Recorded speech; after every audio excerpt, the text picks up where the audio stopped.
back. We're going to do some team previews of the Montreal Canadiens and Nashville Predators today. Eck has muted himself, so I get to start the show. Hey, I'm here. Okay. Just black me out for a second, Mike. Yeah. Okay. Okay. All right. I'll bring it back. All right, Russ. We're gonna do our overrated, underrated game, but we'll start with some pre-show stuff. Go ahead. So, you know how you never know whether a wrestler is being truthful in real life or in wrestling because they always seem to be in character. Mm-hmm. So they have a wrestler who's been on the rise. Her wrestling name is Lacey Evans, but like her real name is Macy Estrella Kodlik. So, but we'll just call her Lacey Evans for the simplicity of this. So apparently she was driving in Edmonton and she got pulled over and she got a speeding ticket. And she pulled one of these "Do you know who I am" routines. And the Canadian, I do that all the time. The Canadian officer, though, couldn't have been nicer. He was just like, "No, I'm sorry, I don't know." Because at first she was like, "Is this a citation?" He goes, "No, it's a speeding ticket." And she's just like ripping him, and he's like, "Listen, I don't know who you are." And because she said, "Do you know who I am?" And then she says she says the name Lacey Evans, and the guy's like, "I'm sorry, I still don't know who you are. Here's the speeding ticket. Here's how you can send it in. Have a nice day." And she's like, "You're terrible. Canada's terrible." And she threw it on the floor and she said, "Have a terrible day." And the guy couldn't have been nicer. Like, for all the bad press we see in the States a lot of times with these, pullovers, this was like a textbook. Even if you got the ticket, you wouldn't be mad pullover because of the way this guy handled it. And she was so bad to him. And the fact that she videotaped it all made some think that she stayed in character. But I think people just videotape everything now because, they think they're worried about policemen or whatever. So people have those things in their cars, like But this, my my father-in-law got one of those, like, okay. And that could be from the law. So, and that could be a pro. But at the end of the day, is she plays a heel in wrestling, and whether she was playing or not, she took a beating on Twitter in real life, and that's where sort of real life intersected her character. Mm-hmm. But I don't know if it's the kind of press that the WWE wants because they're just going on to Fox, and Fox is very image conscious because they've had problems in the past with a lot of other things. So you kind of wonder if this will affect your career. But if nothing else, seriously, if you expect a cop in Edmonton to know who you are as a wrestler, you got to be kidding me. Well, let me just say this because it's sort of tied into what you first said about do you know whether it's real or not? Yeah. And I don't know whether this is real or not. All I know is that it's one of the more infamous incidents in WWF history, the Roddy Piper attack of Jimmy Snuka in Piper's Pit. Right. I saw an interview. I was flipping through YouTube one day, just looking at different videos, and the Roddy Piper comes up, and I always thought he was hilarious, so I clicked on it. And I don't know whether I can believe, and Roddy is unfortunately gone, but I don't know if I can believe that. Actually, they're both gone. Oh, Jimmy's gone too? Mm-hmm. Oh, that sucks. I didn't know that, but okay. In the interview, he says that Snuka didn't know that he was going to attack him with the coconut. He didn't know that he was going to hit him with the coconut, but they set up everything else. Right. And he said that the coconut was not a prop coconut. It was not. That they doctor. Is there something I can take? He said, "Doctor." They didn't cut it. They didn't do anything. No. So he hit him full force on the head with a full coconut. But in Snuka's defense, and I think this is real, he always headbutted guys. He had a big head. He's from Hawaii. So I gotta believe it. Well, because everybody's it's still like, I mean, let's all first talk about coconuts for a second, because coconuts are like the perfect food invented by God, but put in the most evil way, evil place to possibly get to them. Like, they're nutritious beyond belief in all ways, and yet they're incredibly hard to get to in a tree. Yeah, coconuts are quite like an irony, a metaphor in the minor details. We were at the draft in Florida, and we rented a house that had a coconut tree. Yeah. And we all eyeballed it because the coconuts were falling into like the little ravine there, and there was water. And we were like, Ainsley looked at it, Ainsley Scott, and he was like, I'm going to get one. Yeah. And we were hanging out on the patio. He went and got it. And I want to say it took him 20, 25 minutes to open it. I have a video. It's called Ainsley versus the Coconut. You can look at it. It's incredibly hard to get to the insides of coconut. I mean, everything about the coconut, which is like the most nutritious things. Like, if you're on a desert island, it seems like the most evil thing in the world. Hey, it seems like a little joke that God did. Like, it's like, here's this incredibly nutritious thing. I'm going to put it on a spiked tree that's impossible to climb almost. Unless you know what you're doing, and then once you actually get to it, it's going to be like opening. Look at the movie Castaway and how tough Tom Hanks had getting milk out of a coconut. Hey, coconuts yet they're incredibly. You can live on coconuts. They're incredibly nutritious. There's protein. I will say this too, Ek. You know how like we all tried the coconut water, coconut milk at the beginning, and with varying degrees of success. After like 2 minutes of drinking it, it didn't taste good. Out of the tree, fresh.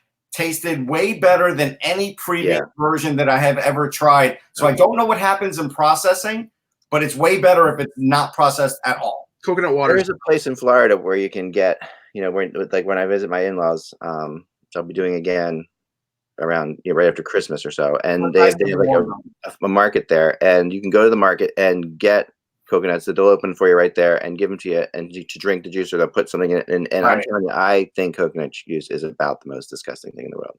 It's not, and first of all, it can't be called milk because I'm sick of the whole thing like that. Any kind of nuts can, like soy milk, it's soy juice. Let's go with it. Coconut juice. That's fine. I mean, it's marketing. I drink almond and coconut milk. So, but I use it in my protein shakes. Boy. Okay, let's get to our overrated. Yeah, let's get to our main. That was our pre-show. All right. Yeah, this is the main event here. It's not going to be long. Okay, guys, I promise. It's not going to be long because... No, it might be. Don't promise anything. Well, the artist in question is the wonderful and talented Bruce Springsteen, who celebrates his 70th birthday today. Happy birthday. It is incredible. First of all, I want to say that I remember my wife and I went to a concert near his 60th birthday, which feels like it was 4 years ago tops. That's how weird time has gotten, as you get older. Like, I really remember Bruce Springsteen. I'm like, I can't believe Bruce Springsteen is 60. When you guys put out today that he was 70, I'm like, no, that was not. He just I know. I went to the show at the Brendan Byrne Arena when Clarence Clemens was still alive, and I want to say that was their 30th anniversary. Yeah. And that's probably 15, 20 years ago. It's crazy. Yeah. But besides the fact that we're all getting old and time is flying by, and we're all going to die within a matter of minutes. We are all going to die. Yeah. Bruce Springsteen is 70 years old. Okay. And he is absolutely. And I need people out there to back me up because these two bozos are not going to back me up. Well, listen, I've seen him a lot, and I will also tell you, my wife has black and white photos that she developed herself of Bruce Springsteen and the E Street Band in the 70s. Cool. I bought a bootleg concert CD that she was at in 1978, the same show. There's just varying degrees of Springsteen, and that's what we'll be talking about here. Okay, so there's a lot of different ways to go to approach Springsteen. But go ahead, Mike, you start. No, I was just going to say, let's start with the overrated because a number of songs is voluminous. And I will pick Rosalita as the most overrated Springsteen song. I can't stand it. I think it's a terrible song. You're an insane man. All right, so there's a couple things about that. I'm always doing yard work today. I have a lot of Springsteen on my iPod, and Rosalita came on, right? Yeah. And I heard a version, and it just hit my ear that the sax was so good in this. Yeah, no, it's crazy. That I had to look at it and see, and it was from that 78 concert. Now, unfortunately, if you see Springsteen, the E Street Band, now his nephew can't hold a candle to Clarence Clemens. But for you to say that about that song, you should be off the show, honestly. Okay. His nephew's getting better, but agree. I mean, Clarence was on his own. He's a monster. I mean, you can't expect that out of anybody. But I agree. I saw the first tour where his nephew was playing saxophone, and it was horrible. Like as far as his playing was really My opinion of that song has nothing to do with Clarence Clemens because it is a good sax solo. I just think the song is overrated. But anyway, Russ, what is your overrated? Overrated, Dancing in the Dark. I'm with you, Russ. That's a good one. Because I always think of Monica from Cheers dancing in the video. Right. That's the best thing about the video. But that song couldn't be further from what you would know Springsteen as. Right. It's an absolute pop MTV song, basically. I'm not sure he ever even plays it in concert. Probably. He does. No, he does. Oh, he does. It's one of those songs that even my wife, who's like diehard, it's like we hear that song, and that's when you go get more beer. That's right. Because it is really just like it is a total pop song. It was not an E Street Band song. Actually, I remember it was on like Tunnel of Love album, I think, or something like that. Well, here's what I've been waiting for X overrated song. What is your overrated? Oh, Born in the USA, no questions asked. Okay. Born in the USA is a terrible song. I mean, and my second would be Dancing in the Dark, the rest of it. But Born in the USA. The funny thing about Born in the USA, it is the most misunderstood song in America. That's the thing about it too. Like it is, and the fact that it became chosen that to be like pro-American, you need to listen to the words. No, that's the truth, and it's a horrendous song. I mean, it's not. I guess it's not horrendous, but and I think even Bruce, who never plays it live, actually, I think would agree with us that he's like that. This song was just completely. That's like New Jersey wanting to make Born to Run their state song when it's basically not a song that's pro New Jersey. No, when you're talking about the swamps of Jersey, no. Right, exactly. All right. No, but I mean, the swamps of Jersey, even Bruce romanticizes the swamps of Jersey. No, he does, but Mike's right. It's not the one you. I mean, there's nothing. I mean, Springsteen's all about getting out of Jersey. I mean, if you go through his I mean, and but basically, it's not about Jersey. It's just about getting out of anywhere you are. Get out of his house with his dad. That's what it seems. Yeah, I mean, remember, and I don't know if you guys got to see the live on Broadway thing or not. I wouldn't have wasted my money. No. It's on Netflix. It's actually very good. I'll block it. It's very worth watching. He talks about he talks about the Jersey Shore and like how people go to the Jersey Shore and to hear music and stuff like that. And it's like so funny because like literally he invented the Jersey Shore. Like the Jersey Shore as a music venue was he didn't invent it. I'm going to say Southside Johnny did. And then he came in after Southside Johnny. Let's be fair. Right. Who a lot of people say I look like. I get that all the time at Springsteen concerts. The Southside Johnny thing. You do a little bit. You do. All the time. Like when I'm at if you put that hat on, you might. Yeah, all the time. When I'm at a Springsteen concert, I've gotten like this comment more than you can imagine about that. All right. So my wife cracks up at it. What's your underrated act? Man, underrated. There's like so many. I mean, choose one or two. I'll try. I'll just do one. I'm gonna give you the underrated album. Actually, no song. One song. Song. Oh, man. You guys go first. I'll go first. To me, it's off one of the best albums ever made, Born to Run, and it's Backstreets, and it's got a beautiful beautiful piano intro or interlude, whatever you want to call it, and it's just tremendous. If you ever buy they have a mastered version of that, the 40th anniversary. It's amazing. It's a good call, Russ. Mike. Now, I like a Springsteen song that doesn't sound like Springsteen. Okay. And that's Tunnel of Love. I've always liked Tunnel of Love. Really? It is not a prototypical Springsteen song. It doesn't have all the. I mean, I won't go into the trash album, the Atlantic City album. Oh. Yeah, but I like that song. It's really good. So that's mine. Good for you, Mike. I will say, it's hard to say, like, because I hear so many Springsteen songs, I don't know what's actually underrated. Yours is a good one, Russ, the one you brought up. But if I go live to see Bruce, and I'm really excited, I actually love the song Jersey Girl, which is not his song. No, Jersey Girl's great. My wife really likes. She's not a Jersey Girl, but if he plays that, she's very happy. It's a Tom Waits song. Yeah.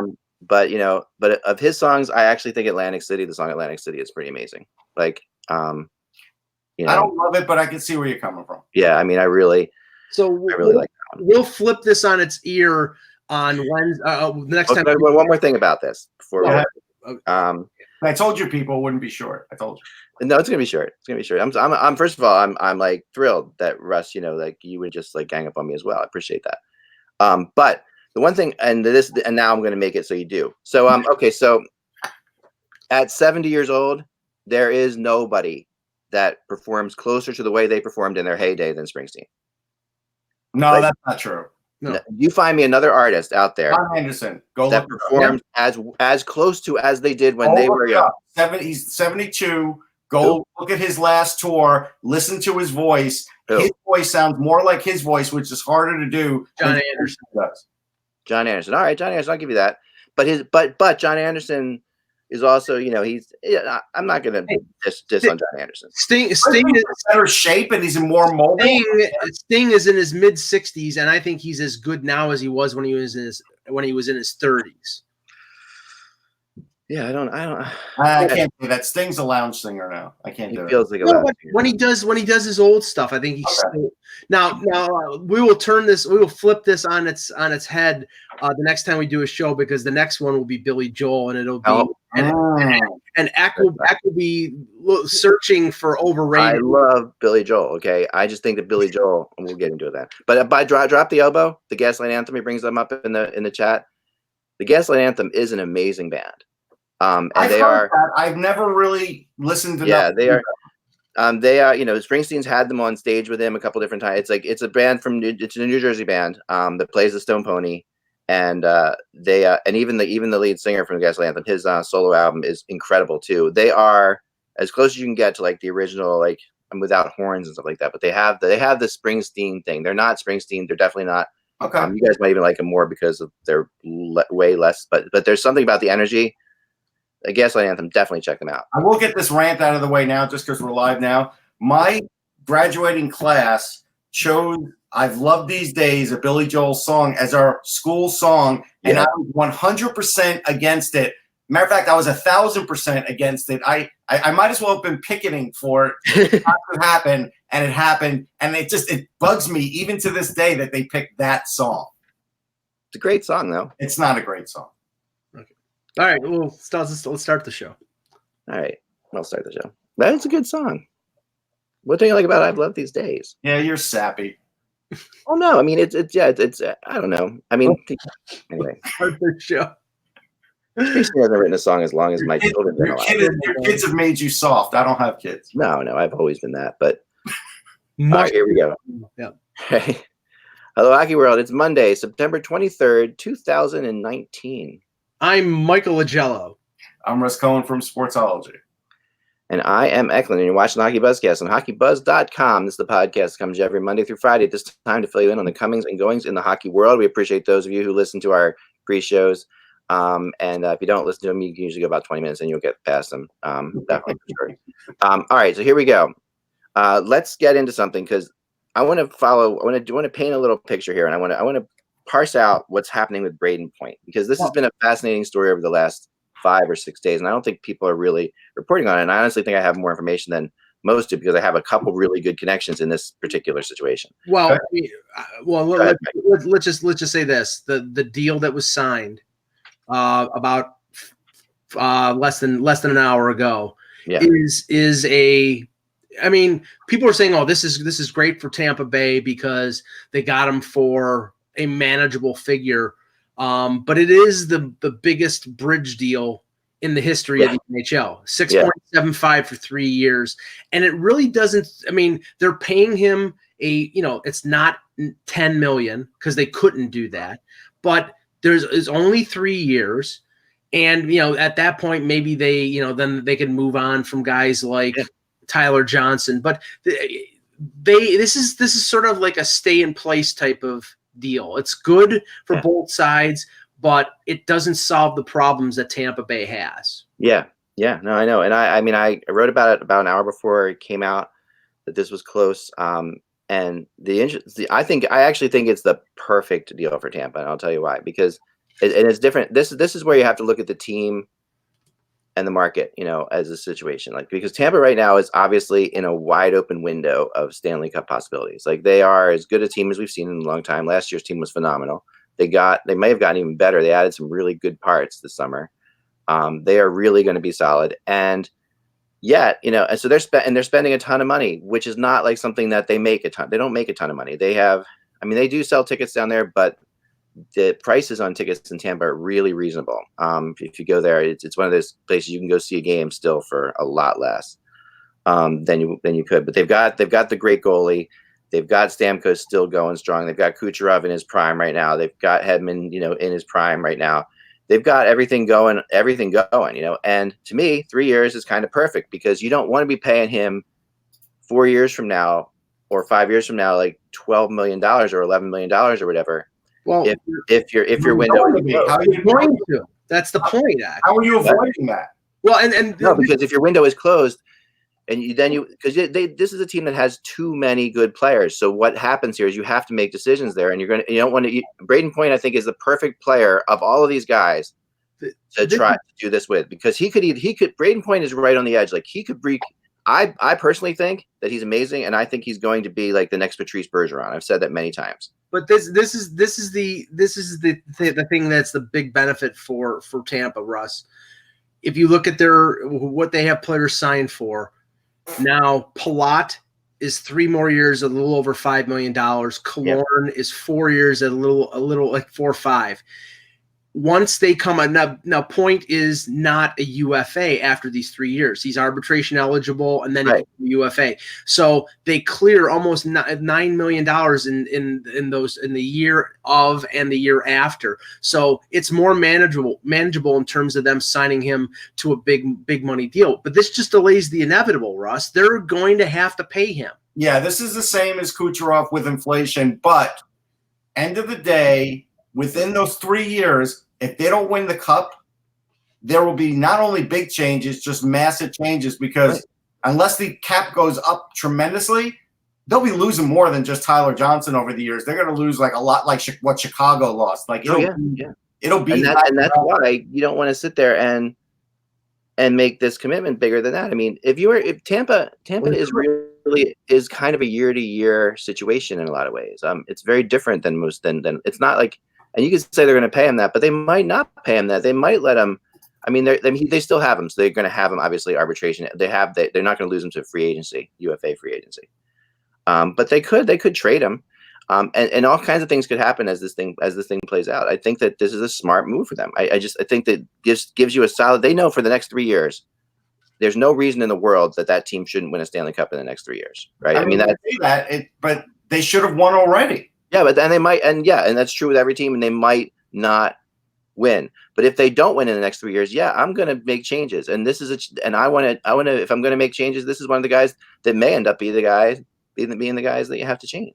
Being the guy you have to change. I mean, it's possible. That to me, I think it's the perfect signing for them in a lot of ways. And it's interesting. But what I want to talk about how it sort of came together, because they were totally far apart. Like there was a huge gap, and we're talking about Rantanen now. Theirs might have been even bigger. And only on like say Friday or Thursday. I'm talking about. So this is amazing how this just shows you right now that all the people who are like freaking out about guys who aren't signed, things can get done pretty quickly. Like it's just a matter of deciding on direction. I mean, I think that this was really. I think Tampa wanted to keep him longer. I definitely think that's the case. I think he wanted to stay shorter because I think he also sees that this is a team with a very good window for the next 3 years. But after that, who knows? And then he might be incredibly valuable to this place else. So I think at the end of the day, they came up with kind of a good thing. I think a good fit. It's a good deal. There's no question. I don't know if he's ever getting 92 points again. I think that was a career year. I think it was a career year for the team. I don't know if they can recreate exactly what they did last year, regular season. I think that's just one of those aberrations. He's getting paid as high as you could possibly get for the best year he could possibly have. But I do think what his normal year is, he had 66 the year before. He had 92 this. I think 75, 80 points will be his normal year. Yeah. And the money is fair. And 2 years ago, he actually had more game-winning goals. So, there's different things that he's changed in his game each year. Right. But what we have to really be cognizant of is he also gets to play on the power play with guys like Kucherov and Stamkos, and that definitely inflates his numbers when he goes to get a contract. Well, I mean, the one thing that Tampa Bay is going to have to worry about, and this is the case with all good clubs, is that as your young players, get better and they come up for a deal, now your flexibility is less and less. And now, you look at their cap figure, they're at 79 something. Cap is 81.5, so they really have no room to maneuver, not a lot. And next year, Cirelli comes up, and he's a good young player who's probably going to get better. And Sergachev comes up, and they're going to need new contracts, and they're not going to they don't have much that's expiring in terms of cap space. So really they're in a similar situation to the way Toronto is built, except Toronto has got 3 or 4 guys making half the cap, and with Tampa Bay it's like more like 6 or 7. But they've got that mid range, like Yanni Gourde making 5.1, Tyler Johnson making 5. Those, you can't have those contracts when you're paying big players like Kucherov and Vasilevsky $9.5 million, and that's going to be the difficulty for them to manage their cap. It's true. They've already got, this is the crazy thing about them. They've already got $60 million on the books for 2022-23. Yeah. Name another team that's anywhere close to that. That's just like, we're talking. I can't. 4 years away, right? I mean, that's where you're looking at. I mean, this is like they really have spent money out. I do want to. I have a stat to back up what I was saying about playing with those other guys. So last year he led the NHL with 20 power play goals. 20. Yeah. He had 5 the year before. Yeah. Yeah. He played like he was playing for a contract last year. Yeah. I mean, in every which way, But the thing about Braden Point, though, that is really remarkable to me is that he is, of all the players on that team, probably the best two-way player. And that, like, defensively, Braden Point is ridiculous. Well, all right. I don't think he's the best two-way because I think Cirelli's the best defender they have on that team. But of the stars, yes. Yeah, no, I mean, of overall, like if you were to rank overall offensively. Yeah, okay, and that's fine. Yeah. He's just. It's there, absolutely there. So that's a huge. I mean, that to me. All right, so let's lay it out. Okay. Last year was a bitter disappointment for them. If they don't win a cup within 2 years, I think it's a massive disappointment for the entire organization, and they have to rethink things, including the coach. I'm telling you, that's where I would be at that point. Yeah. Right. Oh, yeah. Cooper is in a similar position in Tampa that Babcock is in Toronto, where I think his future relies more on playoff success than anything. I mean, if they get in the playoffs, they get in the playoffs. I don't think they're gonna fire Cooper or fire Babcock if they have a below expectations a regular season. But if they advance in the playoffs, if Toronto gets to the second or third round, Babcock is safe after next year. But Cooper, I think with this team, I almost think he's got to get to the conference final at least to keep his job. Yeah, no, I think that's very safe, and I think it's really going to go. It'll go south quickly with him. Like it's one of those things that will end fast, like with him. I think if it does end fast, I mean, I just think that you're looking at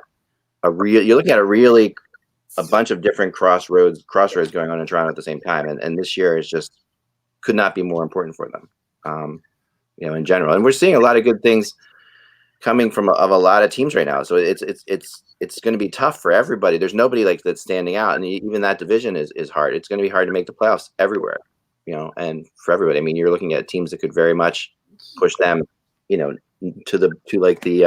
yeah, but you know what? That's sort of the picture at the beginning of every year. Everybody is optimistic right now. Oh, Ottawa's got some good young players. They're not going to be bad. Detroit has got Veleno and Zadina and these young guys. Yeah, and then 15 games in, when they're 3-12, 3-11-1, then reality sets in. I think that it's possible that some of these teams are not as bad as we've thought that they were. But I think that there are teams that are probably worse than we think they are right now. So, I mean, we'll see in like the middle of November when when teams take stock of what they have, who's going to be good and who's going to be bad. We know that Tampa is a playoff team. Even if they have injuries, they're going to finish in the top 3 in the Atlantic. I think that's the case probably for Boston, for Toronto, probably Florida. Those are the top 4 in the Atlantic Atlantic division. So it's just a question of in what order they're going to finish. Yeah. I mean, what you're right that it's easier this time of year to like say that everybody's going to be so much better, and that usually isn't the case. But what's funny is usually what isn't the case is some teams that people think are going to be very good aren't. That's usually what happens in the NHL. Sure. Usually there's a couple teams that are just going to really surprise you, and just going to fall off this year, or teams that everybody says are going to fall off that don't. Which we'll get to. We're going to talk about Nashville and Montreal a little bit later. Mm-hmm. But, and those are two teams that are both, I think, very much in discussion for are they going to fall off or are they going to be there, because they're both sort of in different areas, I think, at this point. Oh yeah. I don't know if you heard the great story about our buddy what's his shoot, here I have it right here, Jake Gardner. Oh yes, yeah, I know. I retweeted that. Yeah, you saw that. It was pretty funny how so Jake Gardner. The story goes like this. He says it can be pretty much anonymous here, especially now. My first fan experience was at the golf tournament. Of course, Jake's been with Toronto and not anonymous for a very long time. This guy came up and says, "Can you take a photo of me with the mascot?" So I took a picture of him and the mascot, and I was Gardner's on the team. Gardner didn't want a picture with Gardner. He wanted a picture he wanted Gardner to take a picture of the mascot and him. And when I messaged Russ that tweet, and his response was, I knew that this was the case as well. After 7 years in Toronto, after being, not the butt of everyone's joke, but the one of the main reasons why they didn't advance in a couple of years. The scapegoat. Thank you. He was offered more money AAV on a 3-year deal from Montreal than he was from Carolina, and he decided with Carolina. Why? Because the Montreal press and the psychotic Montreal fans would have excoriated him if he did the same things that he did in Toronto. Yeah, he's basically in anonymity in Carolina, and that's what he wanted. That's what he's about. And that might be better for him for his career. Less pressure. Take the focus off of him. He's on a defense where he's probably going to be right now. I think he's a number 5, whereas maybe he's a good number 4, but. Honestly, and somebody, I know that, like, I was talking to somebody and they says, well, that's the bad thing about Toronto. No, Toronto cares about their team and wants them to win. And when a player, and I'm sorry, Jake Gardner is a good guy and he has good aspects to his game. But when a player is in his 8th year in the NHL and he's still making horrific defensive giveaways, you deserve the heat. You deserve the ridicule. Yeah, you're right. You're right. This just in as well that the last year on points contract is $9 million. There you go. Well, there's that. So now his qualifying offer will be like 9 something or 11. 9 because it's got to be 10% higher, right? So basically $10 million. So that's that's going to be interesting. So basically, almost puts him at a UFA situation, pretty much. Yeah, I think it is putting him in a UFA situation. I do. They're either going to be like, we have to sign him for $10 million, or they're proactive in the last year of the deal before arbitration and get him signed to the long-term extension. That's what they did. That's what they did with Kucherov, so they could do the same thing with him. And he's, but not everybody can make that money. That's the whole thing. They're going to find that out. Right, and if you look, and the last thing on the Lightning, if you look at the structure of that team, you've got, after these 3 years, you'll have Stamkos, who will be 32 with 2 years left in his contract, and McDonough will be 33, but he's got like 4 or 5 years left in his contract. So those aren't going to be like deals that they can just jettison if they wanted to. So a decision will be coming on when point gets to that point. Yeah, no, I definitely agree with that. Now, over the weekend, we saw that Byfuglien was placed on. He was suspended by the Jets, and that was more of a paperwork move because they have to create space. If he's not going to play, like if he doesn't play, the money would still stay on the cap, so they have to suspend him to get the money off of the cap. Now I don't know if that's going to have any ramifications with Kyle Connor's deal or with Laine's deal, but it could have an effect. I don't think so because they already had the money for those 2 deals. It's just that the matter is that the way the deals are being structured, they're not happy with it all. So I think, to me, yeah, I think that's not going to change anything. It is a bizarre situation though, and it is they didn't know this was coming. They weren't prepared for it. You can't be prepared for it. Their whole basically we don't know what their power play is anymore. They used to have one of the best power plays in the league. Now you don't know. Yeah, you don't know at all.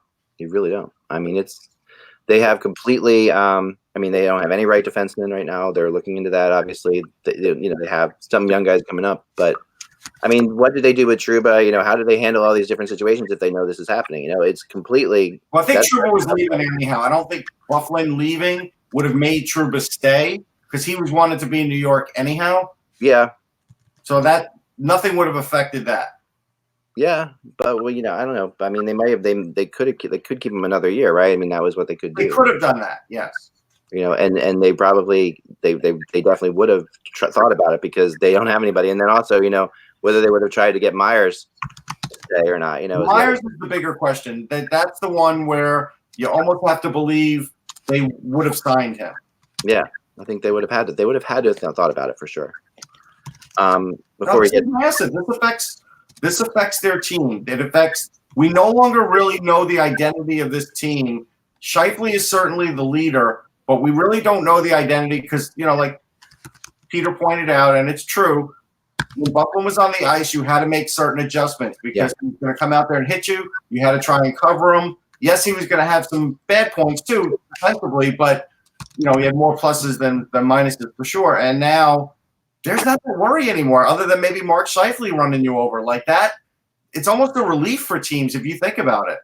Oh, for sure. I mean, no, taking Bufflin out of that lineup, changes the way you play that team. There's absolutely that's what I'm getting at. He's a difference maker all the time, and that's why people were very interested in him. I mean, do we have any idea of whether or not this is the one thing I've been trying to find out is if he actually might want to keep playing if he played someplace else? Is that's like the one thing I mean, there was this very flimsy Instagram post that he met some girls in a bar and they took a picture and he said he wants to continue playing. I can't take that on face value. Yeah. Because again, he never liked training and now he will have to train for a month before he could even play in the NHL.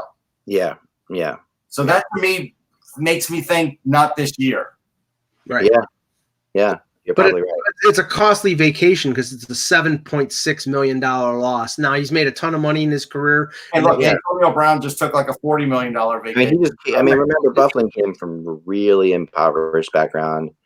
I mean, he's got plenty of for him. He's got enough money to live on. And I'm not worried about him financially. I'm not. But his background is such an interesting story, and it's just like the way it all played out, and it's amazing. I wonder if Minnesota would be a place that he would go to. I mean, it's obviously where as a human being, he needs to figure out his life in the simple sense that I don't think he had an exit plan, and that's the part here that seems to be most obvious is he didn't know what he would do next, so now he seems to be pondering it all right now. But the biggest issue with guys like that, with guys who are in the NHL and then not in the NHL, is often the fact that they miss the buzz of it all. They miss the spot of it. They miss that. They miss what goes on. They miss the games. They miss the players. Justin Williams isn't saying that yet. Well, but Justin Williams is definitely older and he's done it all. Justin Williams has really done it all.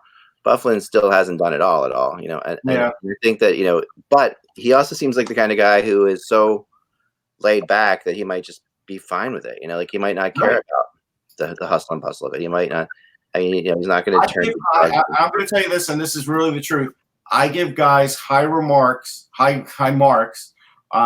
when they could just walk away from their careers like this. I think 99% of the time it's the right move because you never, to me, and this is just me, you never want to leave the fans when you're like a broken down player. Like best example I could give in hockey, it was Bobby Orr, but in like baseball, it was Steve Carlton. Like there was even a point where Steve Carlton not only couldn't pitch anymore, he was basically trying out for the Yankees in their bullpen, and they didn't even have interest in him anymore. And he was an amazing player. You'd never want it to get to that point. Yeah, that's hard. It's hard for people. It's hard for those guys. I know it is. But I give them. I mean, they really have. This is all they've done since they were like most guys in the NHL were told about age 9 or 10 that they were going to be in the NHL. They had a good feeling, like around then. That they were going to, and not everybody who's told at 9 or 10 they're going to be in the NHL is in the NHL, but the guys who are there were told that for sure. And so this is the only thing. It's the only life they've ever known. So it's going to be very hard to step away. That's for that reason. For many other reasons. I mean, Scotty Upshaw was released today, so I saw that from his tryout. He was trying out with Dallas, and he's a guy he's managed to really make PTOs into careers. Like he's made like 3 PTOs now. But I think this could be it for Scotty Upshaw. So well, yeah. You know what's funny, and I don't want to take too big a hit at Frank Zaravelli, but he basically had this tweet where he's like, well, Scotty had a great camp, and I'm sure someone's going to sign him. Like, let's stop being. We're in journalism here. Let's not be agents for players as writers here, because I think it's a bad look. And let's be realistic about Scotty Upshaw. Can he still skate? Sure. Can he finish? No. And that's why nobody has latched onto him yet.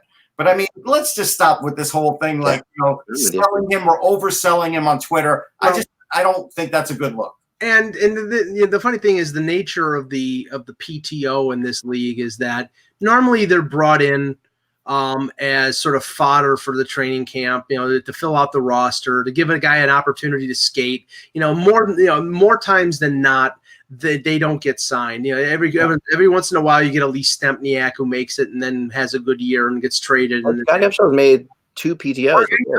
I know. I'm just saying that more often than not they don't. And I know that, like, right now in the Toronto camp, Matt Reed was brought in on a free agent on a PTO. He's scored a goal, but there's literally no chance he's going to get. Let's talk about, all right, so let's be realistic here. Like I said, his last 4 years, 15 points in Florida in 15-16 he had 14 points, 16-17 18 points, 17-18 he had 19 points. Like, that's not going to cut it. Right. No, I mean, what Upshaw is an energy guy. Like, he's your 4th line energy guy. That's what he's supposed to be. That's the right. And then best, he was a 2nd liner in the NHL. At his maybe his best. He turned into that because of his offense going away. That's really what happened. And more often than not, teams are going to choose a 22-year-old kid on an entry-level contract. Depends on who they have on their 4th line. I agree with you most times, but there is something good about having like a 4th line guy who can skate with experience on your team. There is something good about that, like that. And Bardicus in the chat says Reed is at AHL depth for the Leafs. I don't think that Matt Reed's going to take an AHL contract, and they've got it now. Actually, Matt Reed might. Yeah, but they've got an awful lot of one-way contracts on the books, so I don't know. But the other one is Michael Neuwirth, and I saw Neuwirth play on Saturday against Buffalo, and he didn't play badly. But the thing was, he faced 22 shots, allowed 2 goals, and he really didn't have to face anything tough.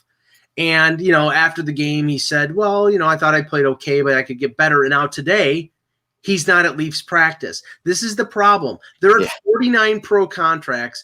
Neuwirth is on a PTO, and now if after playing 2 periods, he's having some sort of body maintenance.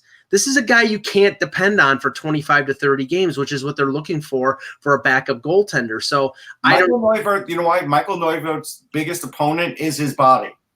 It has nothing to do with anything else. He could be a really good goalie in this league, but he cannot stay healthy. Period. Yeah, no, that's very true.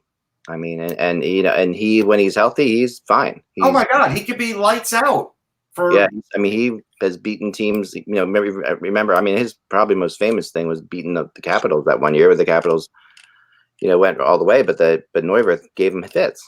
Yeah, but he can do that. We have 2 teams to talk about here, so. I think the Leafs. I think he has seen what's happening to himself and probably thinking this isn't going well with the Leafs. I think Neuwirth will back out of that deal. I don't think he'll take anything AHL. I think he'll just wait around for something else. Well, based on what he is, based on his availability. I mean, he's missed time during camp, and now today he wasn't on the ice, and I don't know if it was maintenance or whatever. But if he's not available, if he doesn't play 2 of their last 4 preseason games, then the decision's not going to be up to him. It's going to be up. It's going to be up to the Leafs. Just quickly, the breakdown of the point contract per Pierre LeBrun. First year, $5.25 million. 4.25 in signing bonus. Second year, 6.5 million, 3.5 in signing bonus, and year 3, 9 million, all salary, no bonus. There you go. And that's the end. I believe that's the end of the CBA deal. So it is. So that would be a big hit for him if there's no lockout protection on that 3rd year. Yeah, no, for sure. That's something. All right. I do have to mention one rumor real fast too before we get into this. That I was talking about this weekend, and I don't know if you heard anything about it when you were in Buffalo there or not, but the Patrick Laine and Sabres stuff is interesting. And it's got legs to it. More legs than I thought it did, because I'm always nervous about Buffalo Sabres rumors in a lot of ways, because there's a lot of false leaks that come out of that area. So I held off on it for like 2 or 3 days about even talking about it. But then eventually somebody got to me that I really do trust, who's not in Buffalo, but knows the Sabres organization inside out and talks to people there. So I do think that they have had some discussions with Winnipeg about Patrick Laine. Well, I mean, I don't know whether there is going to be a move of, and I'm assuming that this would involve Ristolainen based on the Buffalo situation, because we're looking at Winnipeg needing defensive help, especially right-hand defensive help after Trouba and Myers, and now Buffalo are out of the lineup. The Sabres, from what I picked up in Buffalo right now, are not interested in trading Ristolainen because they're shorthanded as well. Bogosian and another defenseman, Brandon Montour, are both injured. They're playing Ristolainen with Rasmus Dahlin, which did not work last year, but Kruger is trying it again. I do know that the Sabres are looking for scoring help, but again, I think more than anything, they're probably going to wait until U.S. Thanksgiving before they make any kind of move. And I don't think Winnipeg can really withstand a holdout of Laine going that deep into the season. They want to get it done as soon as they're already going to have trouble out of the gate. So I agree with you. Yeah, it's going to be very, very hard. And again, just because Laine's out there in Switzerland, he's another one that doesn't strike me as the hardest trainer in the offseason. And the thing. Yeah. The thing we have to remember with Buffalo is, okay, they've got Skinner at $9 million. They've got Eichel at $10 million. They're going to have to pay Sam Reinhart, or Sam Reinhart's going someplace else. And the Dahlin is eligible for an extension after next year. And after Ottawa gets Thomas Chabot signed up for 8 years at $8 million, I'm sure that Jason Botterill is going to be proactive in trying to get Dahlin signed for a long-term deal. And they're not going to have the money that you would think to pay a guy like Laine. If Laine is looking for a long-term contract at big money, the money is evaporating when it comes to the Sabres. Yeah, it is. We'll keep an eye on it for sure. Let's go to Montreal here. So the 2019-20 Montreal Canadiens. Last year, this team obviously didn't make the playoffs, but barely. And the interesting thing about the Canadiens last year is there were 16 teams, of course, that made the playoffs last year, and there's 32 teams in the conference or whatever. Right? No, 31 teams in the league. I'm sorry. There's 16 teams that made the playoffs, 31 teams in the league. There were 17 teams in the league that had a plus goal differential. The 16 teams that made the playoffs and the Montreal Canadiens. So the Canadiens were a plus 13, despite being 30th on the power play in the NHL. Yeah, that's crazy. Which is like that. It's nuts that you can be second to last in the NHL and have a plus goal differential like that. Right. That is, they were an awful 13.2%. I heard someone bring up this, which is really fascinating, that like essentially your chances of scoring in any 2-minute period in the NHL is about 12.5%, if you're just even strength. So when you're the 13.2% as your power play, well, you're not doing any better on your power play than you would do regularly without a power play. Well, the funny thing is that I think it's almost like Marc Bergevin went on vacation on July 5th and came back the day before training camp, because the Montreal Canadiens did nothing this offseason. Nothing. They tried. They didn't get anything done. What else do you want them to do? I mean, no. Let me just finish. Right. They tried Aho. It didn't work. But after that, look at the change. They tried Duchesne. They worked hard on Duchesne too. Right, but they didn't get it done. I mean, I'm saying what the end result was. Oh, and they did do one thing that was pretty good. They added Nick Cousins and they added Ben Sherratt. and Keith Kincaid. Other than that, those are tinkering moves. Other than that, they're bringing exactly the same team that was there last year. And yes, they came within a point or two of making the playoffs. Their improvement is going to depend wholly on Jesperi Kotkaniemi playing better and growing in his second year. Ryan Poehling, who's out with a concussion right now, inserting himself in the lineup. Maybe Suzuki as well. They're dependent on their internally getting better, because externally they did nothing. Well, I mean, but again, this isn't 1964 where they, owned the territory and just got every player no matter what, right? So it's now turned the opposite way for the Canadians. They are now no longer a destination because there's a lot of players that don't want the pressure of playing there. So it's actually gotten harder for Bergevin to get players than it used to be to get players to play for Montreal, which is crazy, but that's where we're at. And I will say this: Kincaid is not a small pickup. Okay, like that. No, that's a good pickup. Because this team last year, like a point out, and you remember that when you're talking about that Niemi is their backup last year, and his numbers are so far below Price's, it's crazy. So if you get like 3 or 4 more wins out of your backup, you're potentially.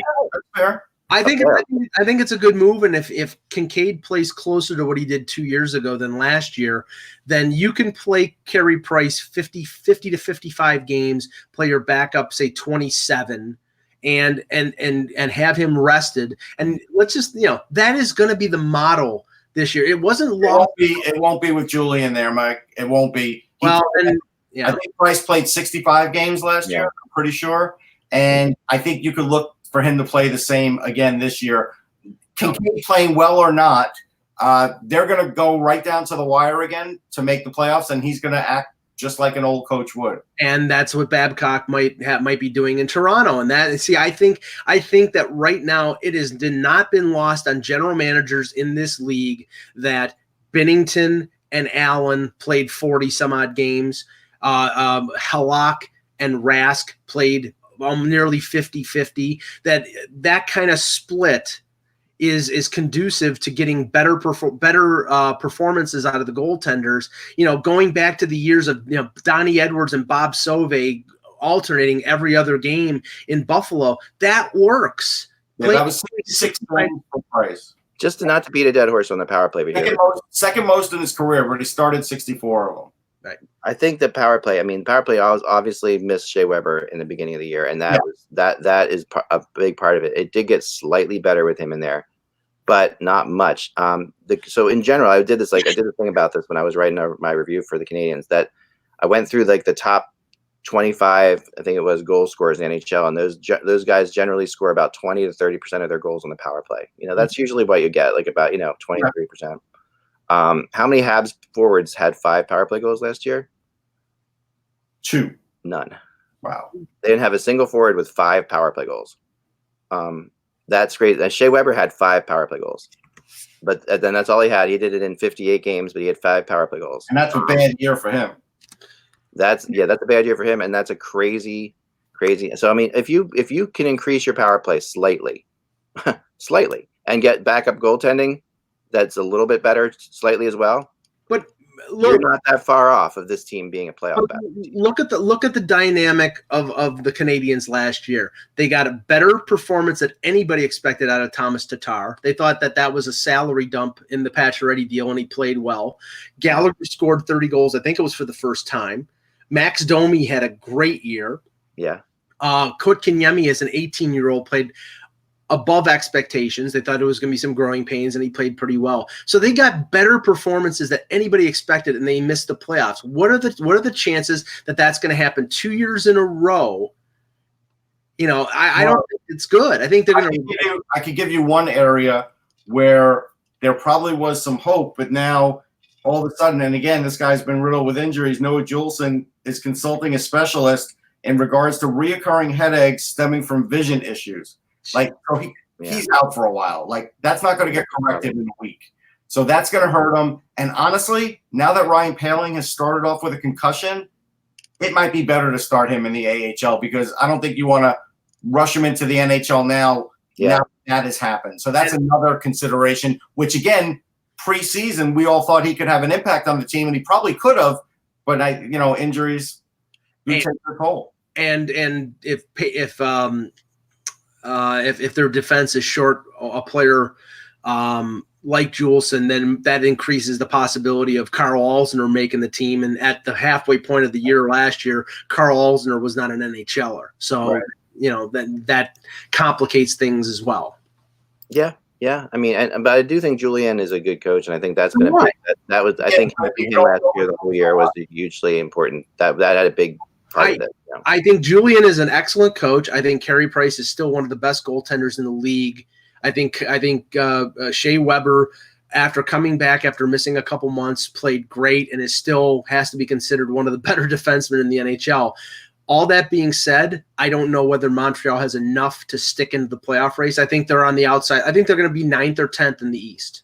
I think Mike is right. I really do fear that. The other thing is that I really see the Montreal Canadiens making a jump whenever Cole Caulfield's ready to join the league. I think this will be his team. I believe strongly in that. And I think that's the way the Canadiens have always been built, is around a great scorer. Yeah. And they don't have that right now. Drouin is never scoring, They don't have that. Yeah, you're right. I mean, this is the Flying Frenchman team. This is speed and scoring, that you're right. They don't have that. They will see what they get out of Suzuki and Paling. I've heard Paling's going to be okay by the beginning of the season, but I do agree that it might be risky to bring him right in. It be risky. We've seen these guys when they come back off of concussion that look good in the preseason, then all of a sudden struggle at the beginning. I'm not sure it's worth it. I know. Yeah, I mean, but the one thing I will say about the Canadiens is that the one thing that surprised teams last year, and I remember watching this from the very beginning of the season. I mean, even the first game of the season when they played, I think it was Toronto. Usually, they played Toronto, I think, last year in the opener. And was the Canadiens are way faster than you expect them to be. That's true. They're a very fast team. That is partially because they're young, but they're, as much as we sit there and talk about, how terrible, how these guys overachieved, Jonathan Drouin horribly underachieved. I mean, if he comes back at all, he went 30, I think he went in the last 30 games of the season, he scored 1 goal or something like that. Yeah, that's brutal. But he did have a decent total, but you're right. At the end, didn't come up strong at all. Yeah, I mean, he went a long time without scoring at the end. Domi had an amazing year. Domi was the real big surprise. Yeah, Domi was the big story. And they have also talked to Winnipeg about Patrick Laine. That's another, that would make some sense with them, I think. It would give him the score that you're talking about, Russ. Yeah. If they can make that happen, it would give him a star-type player. I'm going to be honest. I still think they could get 15 to 17 goals out of Charles Hudon if he actually got regular ice time with the shot he has. And I'd like to see them do that. Yeah. Yeah, so that's Montreal. Let's move on to the Nashville Predators. This is always, such a difficult team this year, though. This is always tricky. Yeah, Nashville, this is a tough year for them to figure out. I'm bringing up my notes, but as I do it, the first thing that comes to my mind is every year at this time of year has Laviolette hit his spot? Laviolette has an expiration, sticker on him all the time, and has he hit that expiration window? Well, let's put it this way. David Poile will not fire him 5 games into a new season. He won't do that. Right, he won't do that. That's true. That's a guarantee. He will not do that. I think that the chief concerns with the Preds this year is it the time that Pekka Rinne hits the wall? I mean, he is getting older. He started to show signs of cracking. They moved out one big contract in PK Subban to sign another one in Matt Duchene. So now they have the 1-2 punch of Johansson and Duchene up the middle on the first 2 lines. I think that improves their offense a little bit, but not as much as you think, because Subban was a contributor offensively from the blue line. And I think the thing hanging over this team, and I'm sure Poile will probably work on this all year, is to get Roman Josi signed to an extension. I think that was the main reason to trade Subban, to clear space in a way. But Subban was making $9 million, Duchene's making $8 million, so they cleared $1 million in space. They're going to have to move somebody out, aka Kyle Turris, but I can't see anybody taking his contract on. And I think it's imperative that they sign Josi, because if you look at their defense if Josi leaves via free agency, their defense is Ellis, Ekholm, and Dante Fabro, not exactly the defense that they went to the Stanley Cup final with a couple years ago. All right, so a couple things. I saw that they just sent Rem Pitlick and Eli Tolvanen down, but they did have really, really good camps. This is the way Nashville is, though.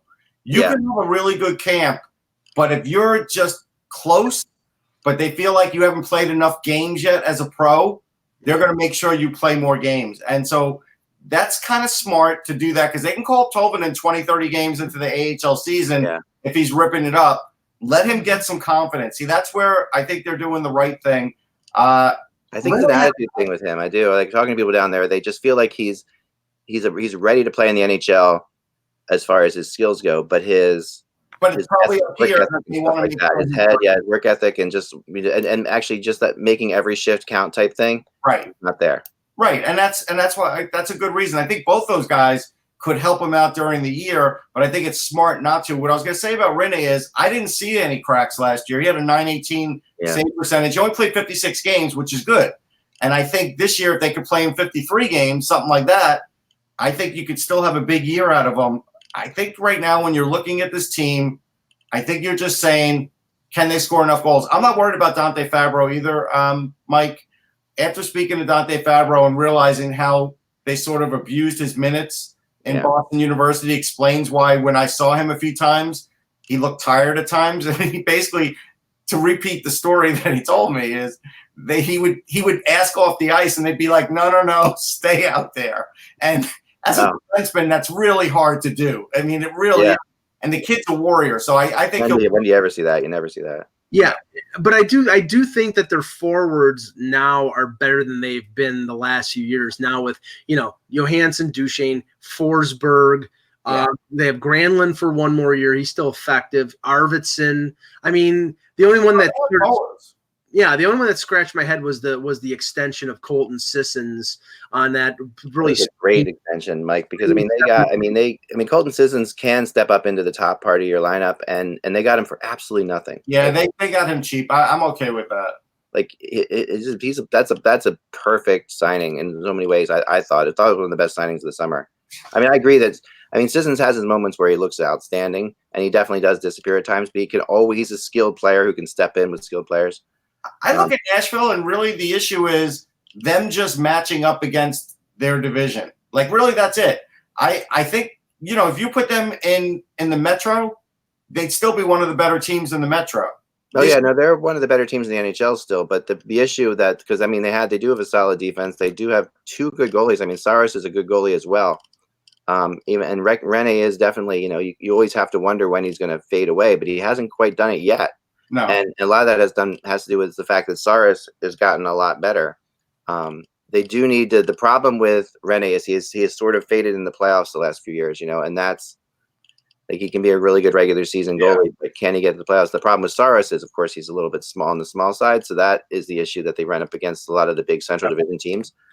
My issue with them is that they have filled their top six. There's something about these top six that is exactly like, okay, Forsberg, Johansson, Arvidsson, Granlund, Duchesne, and Turris would right now be arguably their top six.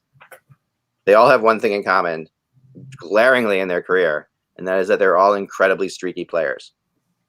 Like, they all are hot or cold players. And I'll take Forsberg out of that mix because I think if he didn't have some injuries, that wouldn't be the case with him. Maybe not as much, but so far it has been. And even when he hasn't been hurt, there have been times when and they're streaky in the best possible way too. Like, they can go nuts. Any of those guys can be player of the week at any point. That's true. They have this ability to go crazy. Johansson and Duchesne, though, being your top two centers, you're looking at guys. If you go through their careers, they've scored most of their goals in a few of their games, and there've been big glaring. Like, Duchesne was famous in Colorado for going 10 games or 11 games without a goal. Johansson does the same thing. And the problem when you have a lot of streaky players is you're either going to have a season where you're going to play like you just need a couple of them streaky at a time because you got a lot of talent there. But if they all go cold, you're done. No, but think about this. Forsberg last year was a goal almost every other game. He's a .44. That's in this league. That's really good. I mean, yeah, but look at while they were scored. I think I games, I wish I could find out how many games he didn't score in, because it's not like he scored every other game. I'm looking it up. He had a lot of 2-goal games, 3-goal games. Well, I mean, not a lot of 3-goal games, but a lot of 2-goal games. Just to put a capper on this, do we think Nashville is a playoff team or is not a playoff team? I think they're a playoff team. I think they are now, especially with what's happened to Winnipeg. I have no idea in the Central Division right yet, because to me, at this point, I wish I could say. I mean, I think they're a playoff team because they've got the experience. Yeah, the only team in the Central that I think is not a playoff team, and I'm not completely ruling them out either, because, but I think Minnesota is not a playoff team. Other than that, I think all of them could be, but yeah, obviously they can't all be because it's 5. The max is 5, but yeah, I mean, they've got to get tourists going. Obviously, yeah. I mean, that easier said than done. It's been and you know, that's really where Toivonen should be, right? That's like the spot where Toivonen should be. All right, so Forsberg had 6 multi-goal games, 1 hat trick. Okay. What probably gave you the impression he wasn't getting enough but he was pretty regular actually. Right. There was a period where 1/9/2019 he had 2 goals, then he had nothing, then he had 2 goals. But for the month, I can give you like 1, 2, 3, 4, 5, 6, 7, 10. So he had 12 goals in the first month. 1, 2, 3, 4, 5, 6, 7. 7 goals in the second month. 1, 2, 3, 4, 5, 6, 7 goals in the next month. 2 goals the next month, and then 1 in the playoffs. So he had a little bit of a tail off.